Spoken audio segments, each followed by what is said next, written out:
Ladies and gentlemen, let's get into the video. We're going to be continuing the discussion of the Xbox One privacy and advertising wars. It was just a couple of days ago that Albert Penello issued a statement which basically read to the effect that Microsoft had absolutely no plans to harvest our data, in other words customer data, for the purposes of selling and advertising. However, just very recently, these fears have been once again ignited.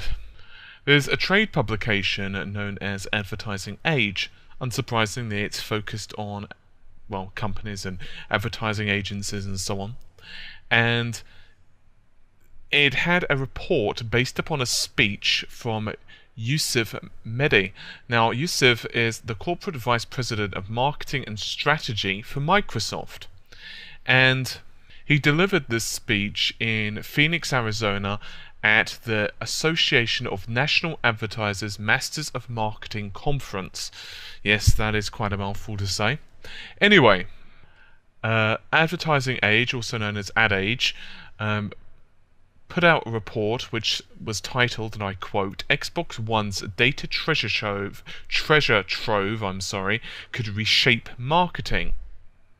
And inside this article pointed out the potential the Xbox One actually had for making user data available to market research, which apparently was something that Medhi actually only hinted at during his talk. It actually, he said, Medhi, we are trying to bridge some of the world between online and offline. That's a little bit of a holy grail in terms of how you understand the consumer in that 360 degrees of their life. We have plenty of unique positions at Microsoft because of what we do with digital, as well as what we do more and more in the television because of Xbox. It's early days, but we're starting to put that together in a more unifying way, and hopefully at some point we can start to offer that to advertisers broadly. And there was an unnamed marketer that was telling Ad Age that Microsoft could use the Xbox One in conjunction, of course, with Kinect to, and I quote, offer unprecedented information about how people engage with TV advertising. So way back when, before the Xbox One was removed of its always online DRM features, people were extremely concerned about the fact that the system could literally continue to keep, well, apprised of them, could keep checking on what they were doing. Medhi himself has said that the new and improved Kinect has the functions and ability to distinguish up to 6 voices in a single room, respond to voice commands, read skeletal movements, muscle force, whether people are looking at or away from the TV, and even their heart rates. And this is once again according to Ad Age. So, or Ad Age, I suppose, to be precise, but regardless. So, what's going on there? Microsoft, of course, are heavily pushing towards the fact that this is not the case. It was only just the other day that Albert Penello's statement, I'm not going to read the whole thing out because it's extremely lengthy, but he pretty much said that Kinect can recognize your face and log you in automatically, but they don't keep any of that stuff on the cloud. So let's say, for example, you were to go to your friend's house. Microsoft do have the technology to recognize you walking in and then automatically log you in because your face is stored on the cloud. But for the sake of privacy, Microsoft is saying that they don't keep your face on the cloud. So in other words, they have the technology to do so, but they don't do so. They also stress things such as Skype, in that it freezes in the background. So let's say that you're playing a game and you forget you've got, I don't know, Skype on and you're streaming with someone, but then you go to the main game and you forget 6 hours later, you've completely forgotten by now that Skype was on and you've stripped down to your boxer shorts. That's fine. The stream would have automatically stopped the moment you minimized the title, or you minimized the Skype, which, makes sense and is great and all. They also said that the Xbox One's features could be used in advertising, since we could see the expressions, engagements and so on, but they're not doing that. They're not working on that. That was the exact words. Firstly, nobody's working on that technology. And even if they did want it, they said, even if they were working on that, they also stressed that you would be completely aware of it, you would be able to control just how much of that data was actually coming off of your system. Phil Harrison, who is the European chief at Microsoft, also has denied this. He said that Microsoft is very, very good policies around privacy. We are a teacher in the world of privacy. I think you'll find we take it very seriously. We aren't using Connect to snoop on anybody at all. We listen for the word Xbox on and then switch on the machine, but we don't transmit personal data in any way, shape or form that could be personally identifiable to you unless you explicitly opt into that. So, yeah, what are my thoughts? Well, I think that it's unlikely that Microsoft would have such a breach of privacy, because I think that if people found out that Microsoft were doing this, I think it would be too harmful to them. I'll just be honest. I think, and this is pretty much exactly what I said in verbatim in the other video I know, but I think that Microsoft know that people, there is someone out there who would basically do packet snooping. They would check on what data was being sent to Microsoft, and they would do that over a period of time, and they would collect that data themselves, and then they would figure out whether Microsoft was spying on them. I just have that feeling. I think that Microsoft wouldn't risk it. I'm not saying that Microsoft are good or evil, but let's even assume they had bad intentions. If they're saying they're not doing that, I think they wouldn't, simply because of this, because the Xbox One's already had pretty, let's use the word tenuous, relationship with the public. But, saying all of that, I would really, really like to know why Medhi was saying that at an advertising conference. Saying that you have the technology is pretty much like saying, well, why would you say you have the technology if you're never ever planning to implement, utilize, or ever capitalize or monetize that technology? It just makes absolutely no sense. So I would more like to hear the reasoning behind that. I would like them to comment on that. I would like them to clarify.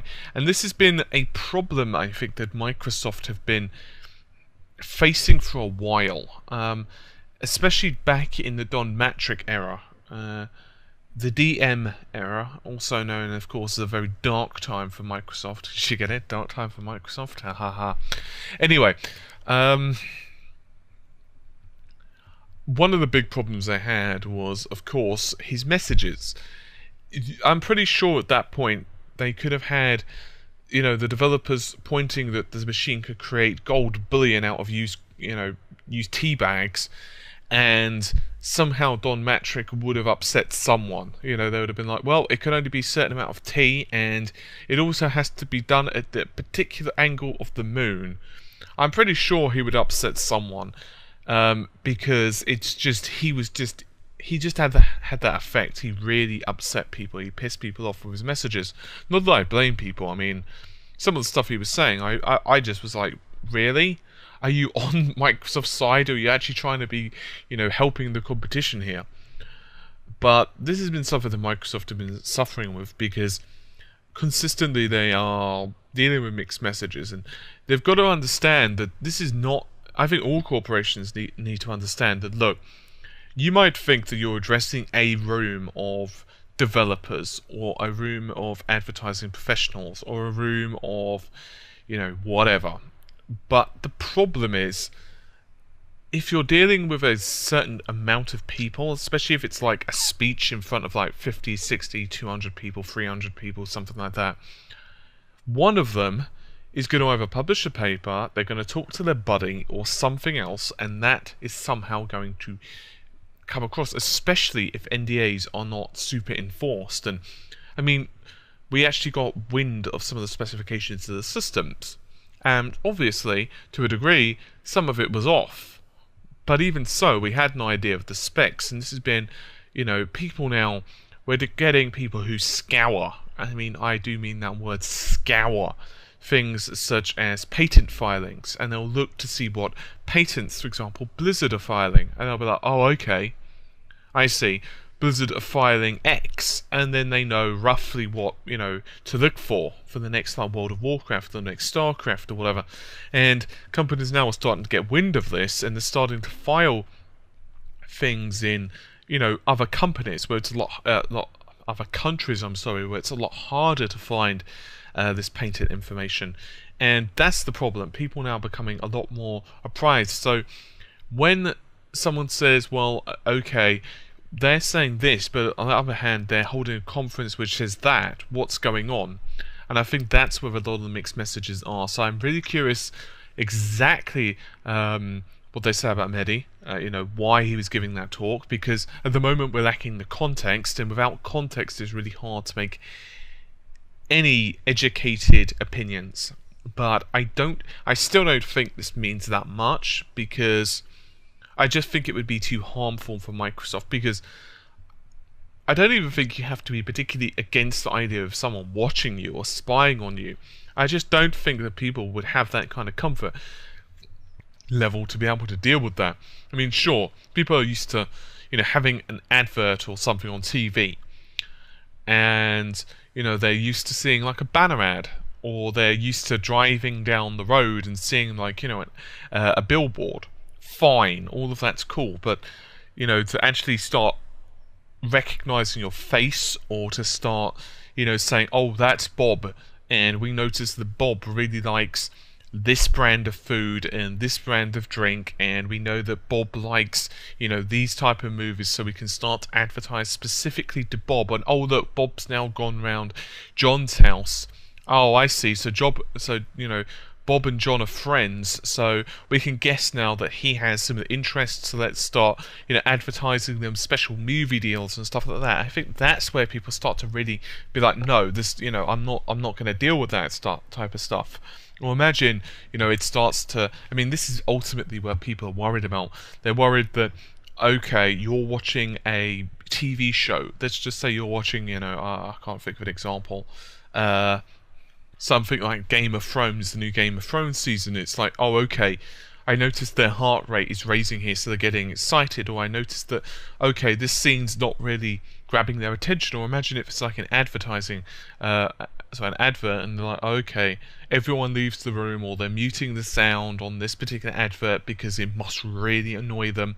Or, oh crap, our 18 to 45 target demographic, they're not even paying attention to this ad. Oh, okay, they've got a lot of interest in this ad. The first couple of seconds obviously grab them, and obviously that allows them to much better produce advertising which is targeted towards the demographic they're aimed at.